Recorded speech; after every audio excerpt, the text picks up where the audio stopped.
Sejam bem-vindos ao Sul Sombrio. Eu sou Nut e vamos contar casos sombrios que se escondem em meio às araucárias, nos pampas e nos cenários de tirar o fôlego da nossa terra. Muitos acham que o sul do Brasil é só festa, pinhão e chimarrão. Mas eu sei que a nossa história também é feita de mistérios e segredos que se escondem nas sombras. Então não se esqueça de se inscrever para se juntar à nossa matilha, deixe o seu curtir para que a gente continue a nossa jornada. Comente o que você achou e compartilhe com os amigos.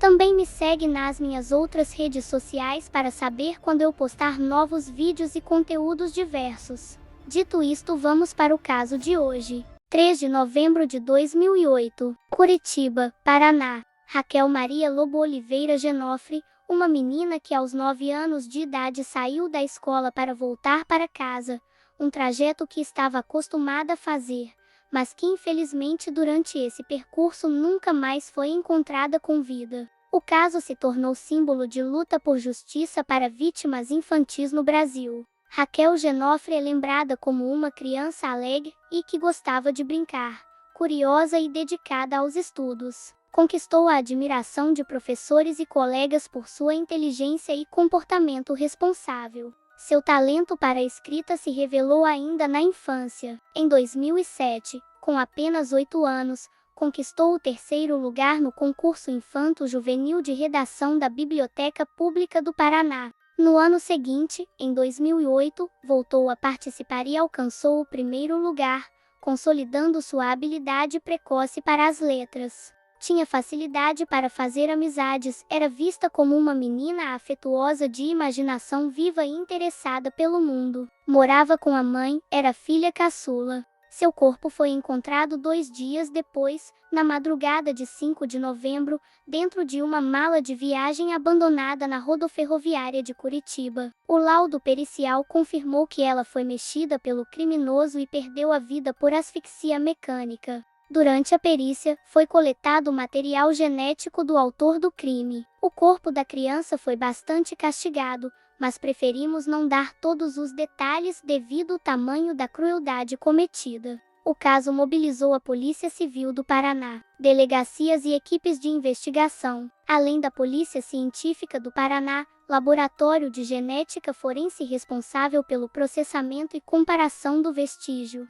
Também foi incluído o Ministério Público do Paraná para denúncia e sustentação em plenário do Júri Popular e o Poder Judiciário para o julgamento e sentença. No início da investigação houve uma grande dificuldade. As câmeras de segurança da rodoviária não estavam funcionando, eliminando uma pista crucial. Foram mais de 200 pessoas investigadas e submetidas a exames genéticos e todas com um resultado negativo.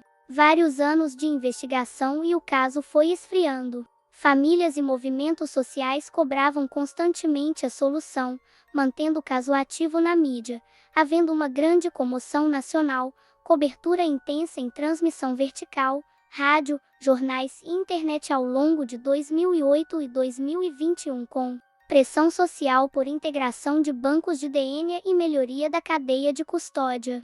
Reconhecimento institucional a peritos e equipes após a elucidação via DNA. Durante os anos de 2010 a 2015 houve avanços da ciência forense. O vestígio genético do agressor foi preservado e cadastrado no Banco Estadual de Perfis Genéticos do Paraná em 2014, sendo o primeiro caso incluído no banco. A investigação manteve diversas linhas, mas nenhuma prova material apontava para um suspeito específico. A polícia seguia sem testemunhas ou suspeitos concretos. A única pista sólida era o DNA do criminoso, encontrado no corpo da menina e preservado pelos peritos. A investigação seguiu por anos. A solução do caso só ocorreu 11 anos depois, em 19 de setembro de 2019. A identificação se deu por comparação genética. Amostras coletadas no corpo da vítima foram cruzadas com perfis existentes no Banco Nacional de Perfis Genéticos, resultado de cooperação entre os estados do Paraná,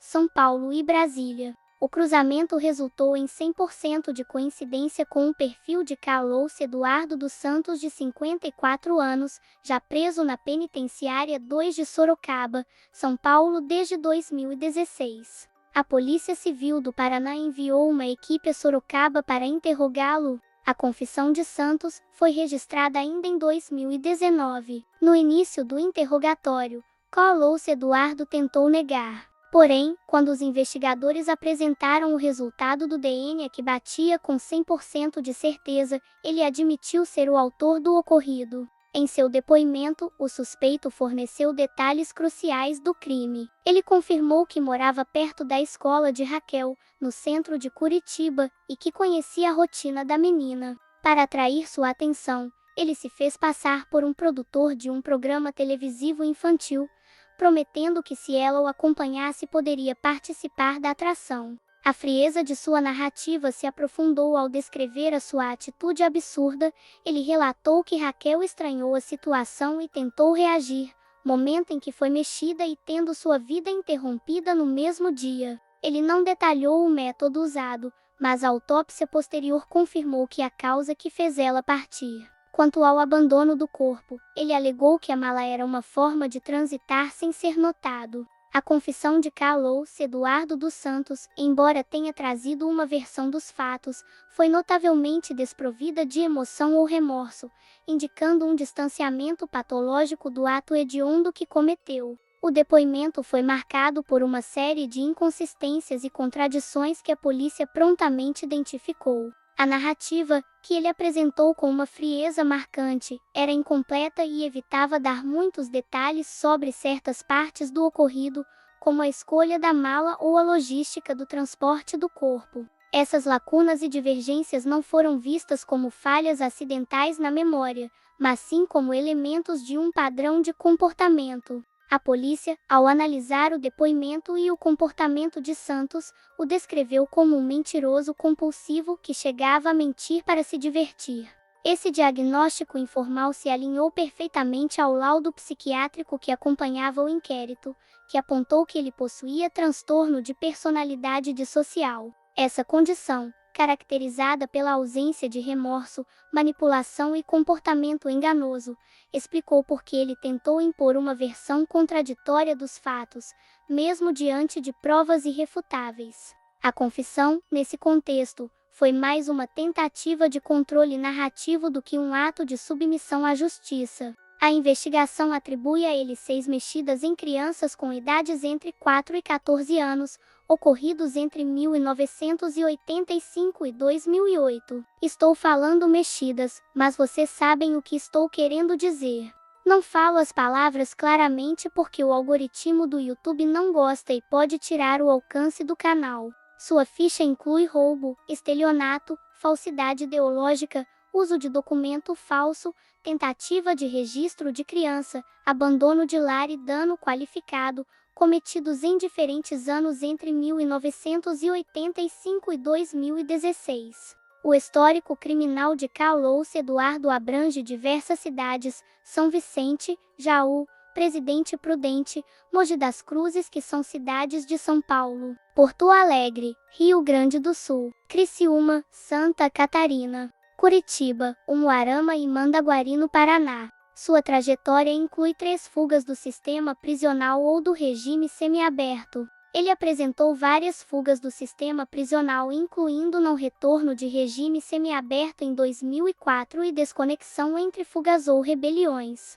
Em 2011, ele foi beneficiado por um indulto presidencial, o que atesta falhas no sistema de justiça. Ele foi preso na penitenciária de Sorocaba para cumprir uma pena de aproximadamente 22 anos por crimes como mexidas, estelionato, roubo e falsificação de documentos. Sua confissão, embora tenha sido uma peça importante para o encerramento do caso, foi apenas um dos 12 volumes e cerca de 4.000 páginas que compunham o inquérito policial. O trabalho investigativo, que já havia identificado o suspeito e coletado uma vasta gama de evidências, resultou no indiciamento de Santos por tentativa de mexer com a menina, atentado violento ao pudor e homicídio triplamente qualificado. A confissão serviu, portanto, para corroborar a robustez da acusação, solidificando a certeza da autoria e permitindo que o processo seguisse com maior celeridade. O julgamento de Carlos Eduardo dos Santos aconteceu em maio de 2021,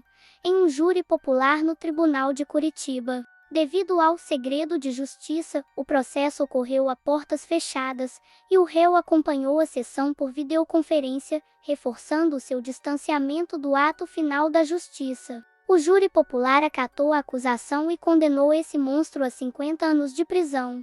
A aplicação das qualificadoras elevou a hediondez do crime e justificou a severidade da pena, que se tornou um marco de justiça para o caso. A condenação não dependeu exclusivamente da confissão, mas sim da combinação desta com todo o conjunto probatório acumulado ao longo dos anos. Sua condenação representou um marco de justiça e um alívio para a família de Raquel Genofre após mais de uma década de espera. A conclusão do caso trouxe uma solução para o ocorrido, permitindo que a família e a sociedade pudessem, finalmente, ter uma narrativa completa da tragédia. A condenação a 50 anos de prisão, destacada pelo escritório que representou a família da vítima, serviu como uma poderosa mensagem de que vidas de crianças importam e que crimes de tamanha violência não ficarão impunes. O caso Raquel Genofre, com a identificação do criminoso através de tecnologia de DNA e sua confissão sob a pressão dessa evidência,